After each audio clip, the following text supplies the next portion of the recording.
I wrapped the gift in plain brown paper because I didn't think love needed a ribbon. But as soon as my daughter-in-law lifted it from the table, she laughed like it was the cheapest thing she had ever seen. The sound wasn't loud, not enough to stop the conversation around us, but sharp enough to cut through me all the same. It was Thanksgiving, and the house smelled like roasted turkey and cinnamon, the kind of warmth that's supposed to mean family. But sitting there at the long dining table, I felt colder than I had in years. Ashley held the small box between two fingers, tilting it slightly, as if it might stain her manicure. "Oh, this is sweet," she said, her voice carrying that careful politeness that isn't polite at all. Someone across the table chuckled. Then another. My son Daniel didn't say anything at first. He just smiled in that quiet way he had learned over the years, the kind of smile that avoids conflict but never protects anyone. I kept my hands folded in my lap. I had spent the entire morning in my kitchen, measuring, stirring, tasting, making sure everything was just right. The green beans were seasoned the way Daniel liked when he was a boy. The mashed potatoes were smooth, no lumps, just the way his father used to insist. Traditions mattered to me. They always had. Even when everything else started to slip away, I held on to those small things like they could still hold a family together.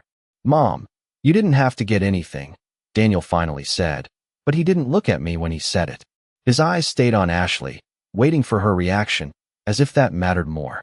Ashley opened the box slowly, dragging out the moment. Inside was a simple set of house keys, resting on a small velvet pad. Plain. Unremarkable. Exactly what they looked like. "Keys," she said, raising an eyebrow. "That's symbolic, I guess." A few people laughed again, softer this time, but enough. Enough for me to feel it settle into the room like something permanent. I smiled. I nodded once. I said nothing. Around me, plates clinked, glasses touched, conversations resumed like nothing had happened. Someone asked about a vacation. Someone else mentioned rising interest rates. Life continued, smooth and uninterrupted, as if a moment hadn't just passed that changed everything for me. I watched Ashley place the box back on the table, already forgotten, already dismissed. I watched Daniel reach for his wine glass, still avoiding my eyes. And I realized something then, something quiet and steady that didn't shake or break. They had already decided what I was worth. They had measured it, reduced it, laughed at it, and they had no idea what I had already done for them. I reached for my glass of water, took a small sip, and let the silence inside me grow stronger than the noise around me. I didn't need to explain. Not yet. Some things don't need to be announced. Some truths wait. And when they come out, they don't ask for attention. They take it. I stayed at the table long after the laughter faded, not because anyone asked me to, but because leaving too soon would have made it obvious that I had felt something, and I had learned a long time ago that silence could be more powerful than any reaction.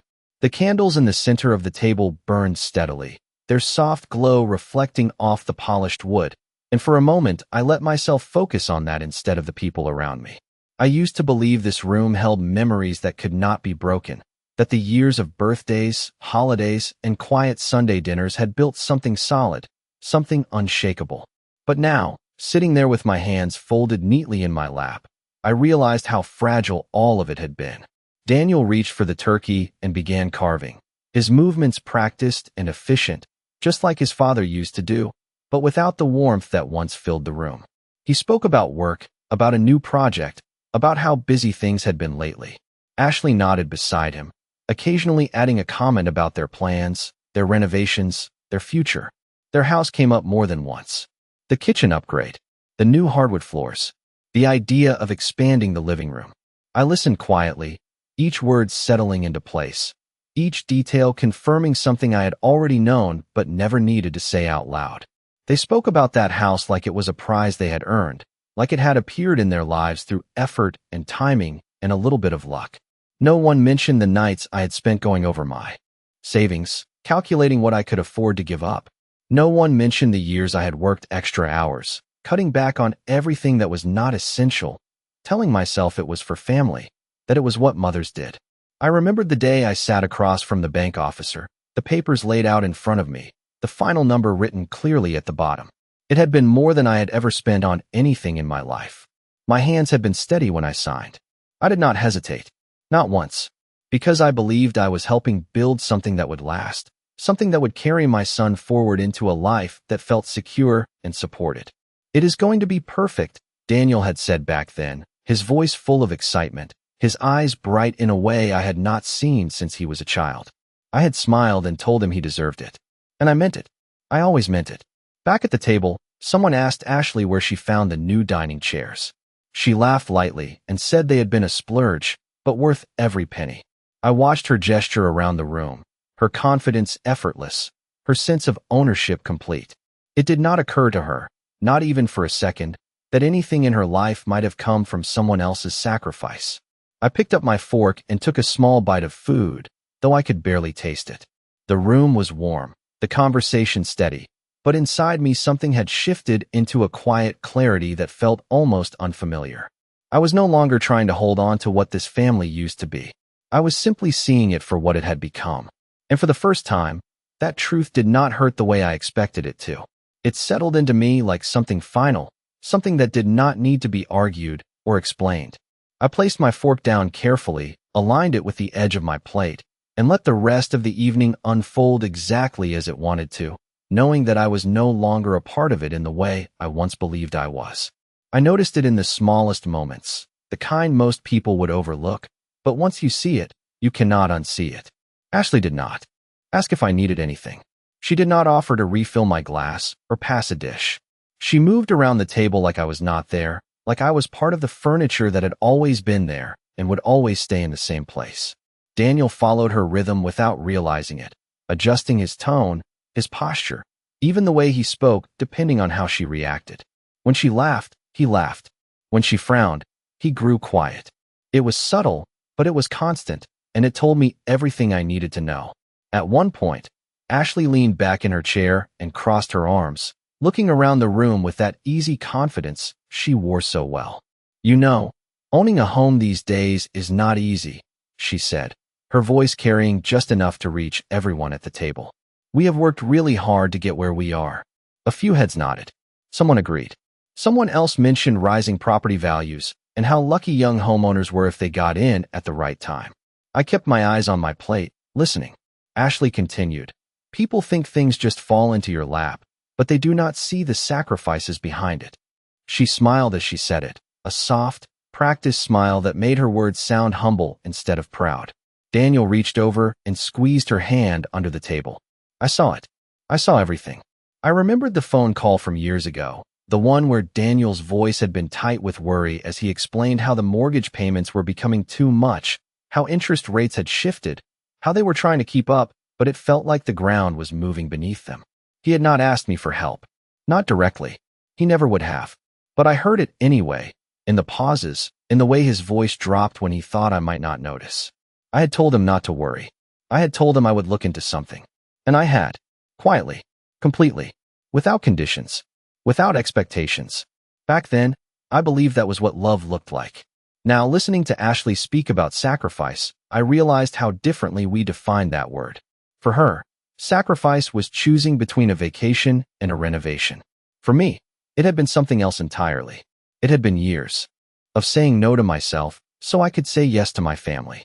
It had been sitting in a smaller house than I could afford, driving a car long past when it should have been replaced, and telling myself that comfort could wait because someone else needed it more.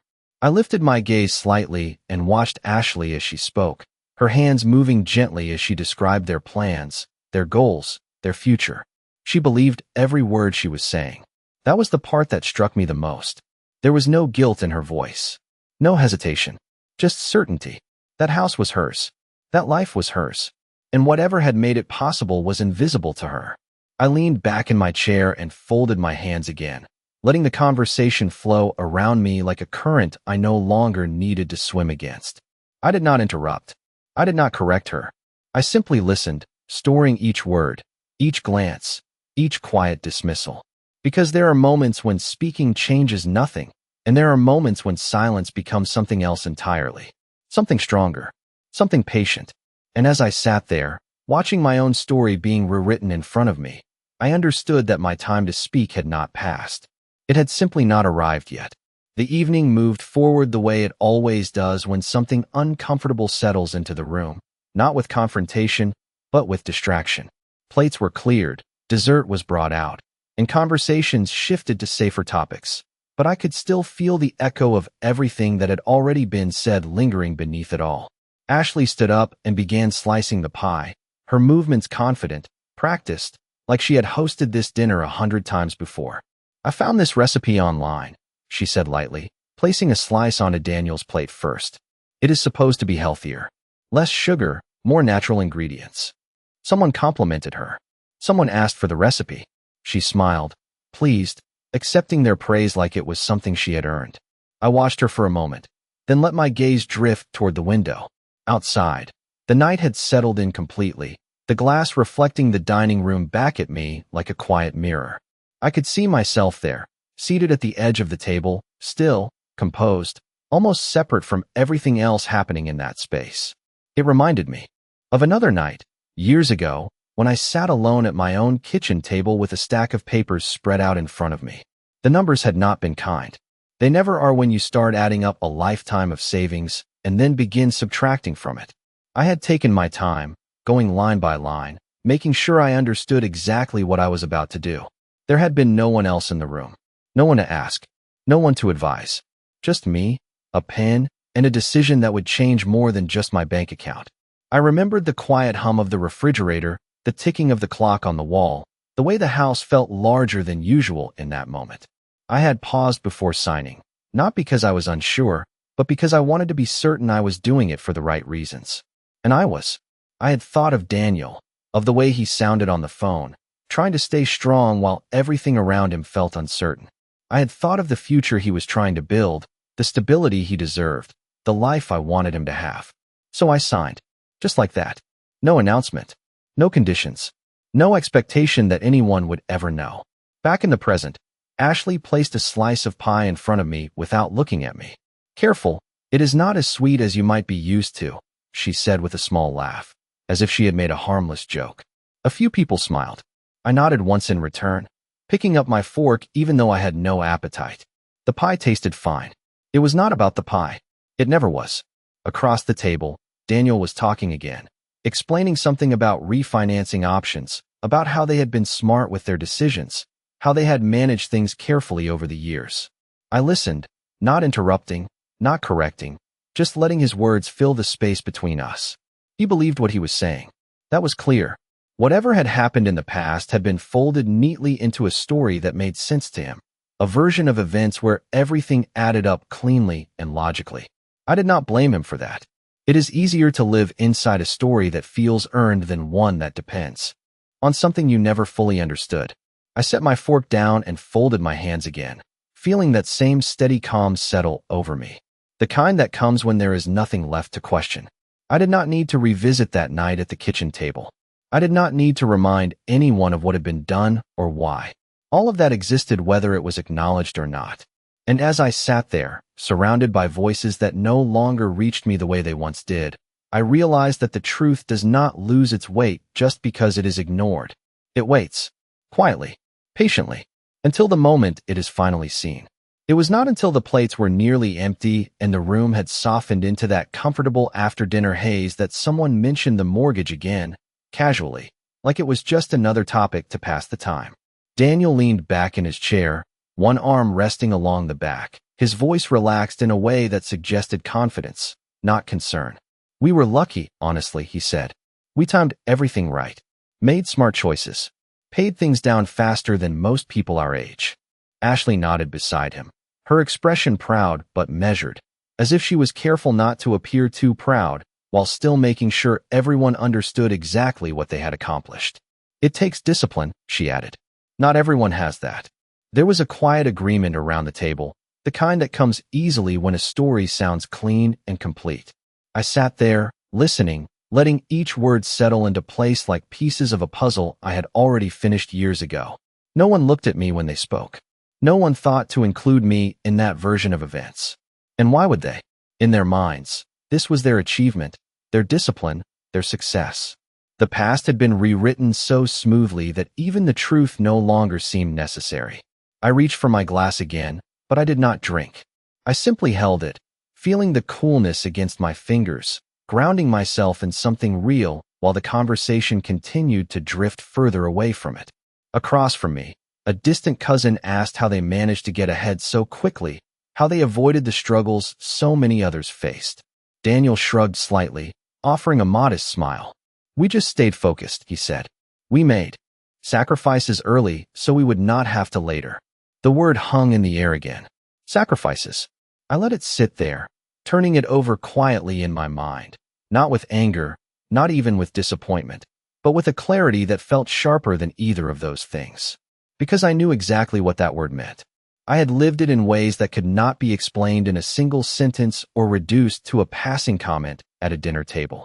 I had carried it in the choices no one saw, in the things I gave up without mentioning, in the nights I reassured myself that it was all worth it because it was for family. Ashley laughed softly at something someone said, her hand resting lightly on Daniel's arm, a gesture that looked natural, effortless, like everything in her life had always come together exactly the way it was supposed to. I watched that moment without reacting, without letting anything show on my face. Because the truth was, I had never expected gratitude. I had never needed recognition. What I had expected, perhaps without even realizing it, was something simpler. Respect. Not spoken, not performed, just understood. And sitting there, listening to their version of how everything had unfolded, I realized that what was missing was not acknowledgement of what I had done. It was acknowledgement of me at all. I placed the glass back on the table with a soft, steady motion and folded my hands once more. The room was warm. The voices were steady. Everything looked exactly the way it should from the outside.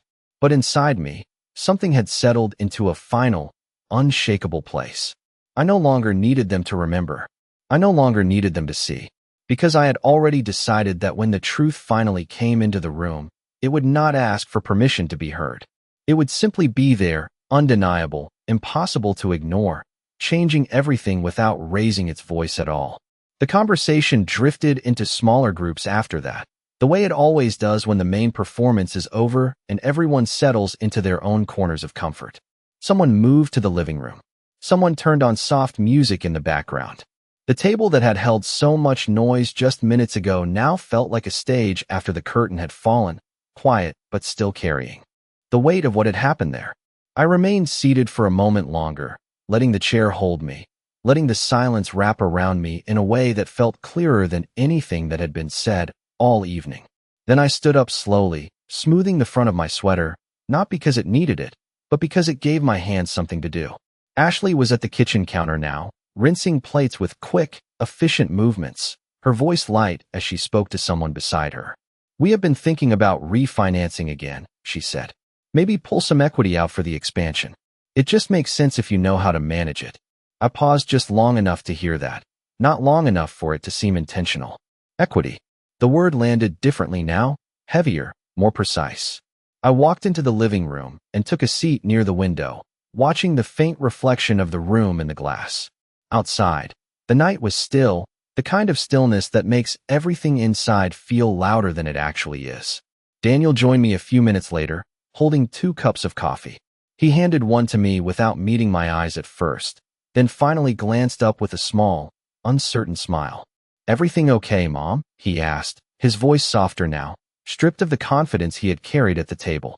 I took the cup from him, feeling the warmth seep into my hands. Of course, I said calmly. Why would it not be? He hesitated, shifting his weight slightly as if there was something more he wanted to say, but could not quite find the words. Ashley did not mean anything earlier, he added quickly. She just, you know how she is. I nodded once, not because I agreed, but because I understood what he was trying to do. He was smoothing things over, the same way I had done for years, the same way I had taught him without realizing it. I know exactly how she is. I replied, my voice even, almost gentle. And I did. That was the difference now. There was no confusion left, no doubt, no need to interpret or excuse. Just clarity. He looked at me for a moment longer, searching for something in my expression, perhaps expecting disappointment, or hurt, or even anger. But I gave him none of those things. I simply held his gaze, steady and quiet, until he looked away first. You have done well for yourself, I added after a pause. The house is beautiful. That seemed to ease him. He smiled, relieved, grateful for the approval he thought he had earned. Thank you, he said. It took a lot to get here. I nodded again, taking a small sip of coffee, letting the silence stretch just enough to settle into something meaningful. Because what he had said was not entirely wrong. It had taken a lot to get there, just not in the way he believed. From the kitchen, Ashley laughed again, her voice bright and confident, filling the space with the certainty of someone who had never had to question the foundation beneath her. I sat back in my chair and listened, not with tension, not with resistance, but with a calm that felt almost unfamiliar in its steadiness. I was not waiting for the right moment anymore. I was recognizing that it was already forming, quietly, piece by piece, in everything they said and everything they chose not to see. And when it arrived, I knew I would not need to raise my voice. I would not need to defend myself. I would simply tell the truth, and that would be enough. The night stretched on in a quiet, predictable rhythm, the kind that makes everything feel settled even when something beneath the surface has already shifted beyond repair. I stayed in my seat a little longer than necessary, listening to the soft hum of conversation drifting from the kitchen, the occasional burst of laughter, the clink of dishes being stacked and rinsed. It all sounded normal. It all looked normal. And that was what made it so clear. I set my empty coffee cup down on the small table beside me and reached into my purse. Not hurried, not secretive, just deliberate. My fingers brushed against the edge of an envelope I had placed there earlier that day, long before I stepped into this house, long before the laughter at the table, long before the words that had confirmed everything I already knew. I did not take it out. Not yet. I simply felt it there, solid and real, a quiet reminder that the truth did not depend on timing or permission. It existed whether it was spoken or not. In the kitchen, Ashley's voice rose again, light and confident. "We have been thinking about hosting Christmas this year too," she said. "It just makes sense since we have the space." Someone agreed immediately. Someone else mentioned how beautiful the house was, how perfect it would be for gatherings. I heard Daniel laugh softly, that same easy laugh he had used all evening, the one that fit so neatly into the life he believed he had built. I closed my eyes for a brief moment, not out of exhaustion, but out of recognition. This was how it happened. Not in one dramatic moment, not in a single conversation, but in a series of small decisions, small assumptions, small dismissals that slowly rewrote the story until the truth no longer had a place in it. I opened my eyes again and stood, smoothing my hands over my sweater once more, grounding myself in something simple and steady.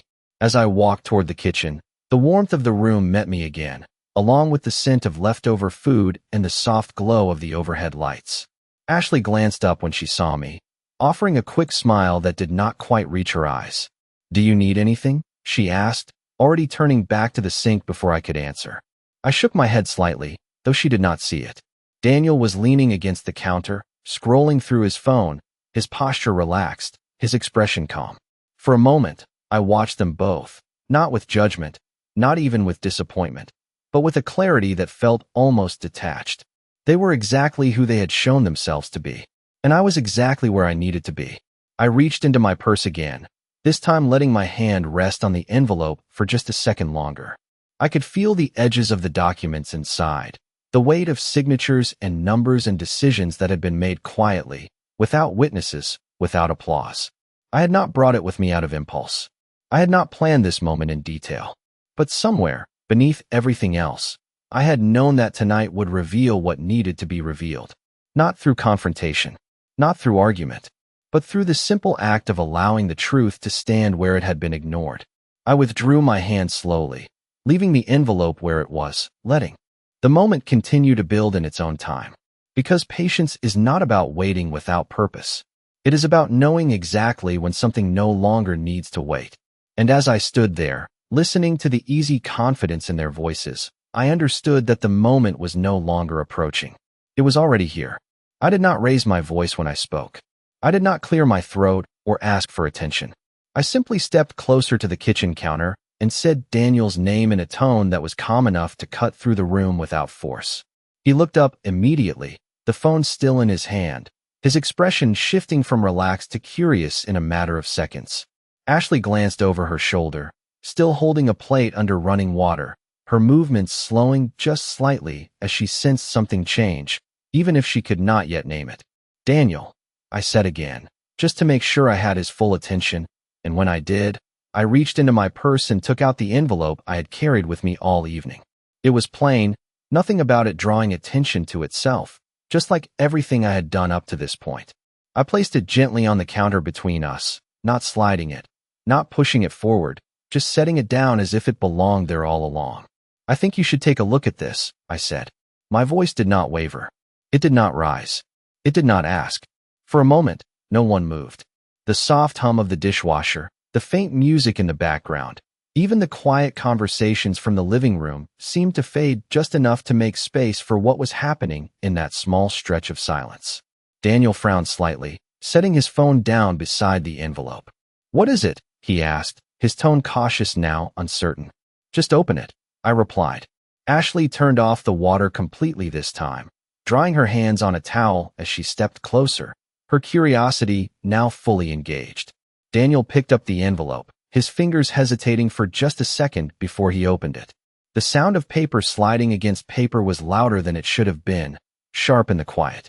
He unfolded the document slowly, his eyes moving across the page, scanning it first, then slowing, then stopping altogether. I watched the exact moment his expression changed. It was not dramatic. It was not loud. It was a small shift, a tightening around his eyes, a pause in his breathing, a stillness that had not been there before. "What is this?" he asked, but this time the question was different. Not casual, not curious, something deeper.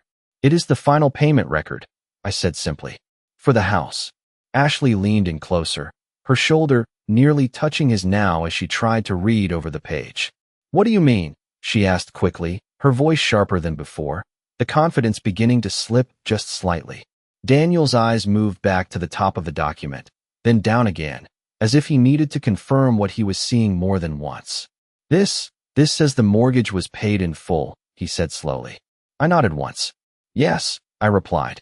It was. The silence that followed was not empty. It was full, heavy with everything that had been said earlier, everything that had been assumed, everything that had been dismissed. Ashley straightened, her expression shifting from confusion to something more guarded, more uncertain. "That does not make sense," she said. "We have been making payments for years." I met her eyes then, not with anger, not with accusation, just with the same calm I had carried all evening. "No," I said quietly. "You have not." Daniel looked up at me then, really looked this time, as if seeing me clearly for the first time in years. "Mom," he began, but the word did not go any further. It did not need to, because the truth was already there, laid out between us in black and white, not raised in volume, not forced into the room, just present, undeniable, and impossible to ignore. No one spoke right away. The room held its breath in a way that felt almost unnatural, like everything had paused just long enough for the truth to settle into every corner. Daniel was still holding the papers, his eyes moving across the lines again as if the words might change if he read them twice. Ashley stood beside him, her posture no longer relaxed, her shoulders slightly tense, her expression carefully controlled but no longer certain. I did not rush to fill the silence. I did not explain further. There was nothing to add that the documents had not already made clear. You paid this?" Daniel finally said, his voice lower than before, stripped of the easy confidence it had carried all evening. I nodded once. "Yes," I said. "A long time ago." He looked down at the papers again, then back at me, his expression shifting into something I had not seen in years, something closer to understanding, though not quite there yet. "Why did you not tell me?" he asked. The question hung there, simple on the surface, but carrying everything beneath it. I held his gaze steadily, not with judgment, not with disappointment, but with a quiet certainty that did not need to be defended. "Because it was never meant to be something you owed me for," I said. "It was meant to be something you could build on." Ashley let out a small breath, almost a laugh, but there was no humor in it. "So you were saying this whole time," she began, but the sentence did not finish. It did not need to. The meaning was already clear. I turned my attention to her then, meeting her eyes with the same calm I had held all night. "I am saying that some things are given without needing to be announced," I replied. "And some things are forgotten because no one ever thought to ask." The words were not sharp. They were not raised, but they landed exactly where they needed to. Daniel set the papers down slowly on the counter, his hand lingering there for a moment as if he needed something solid to hold on to. The room behind us had gone quiet. Conversations had faded. Even the small background sounds seemed to pull back, leaving only the weight of what had been revealed.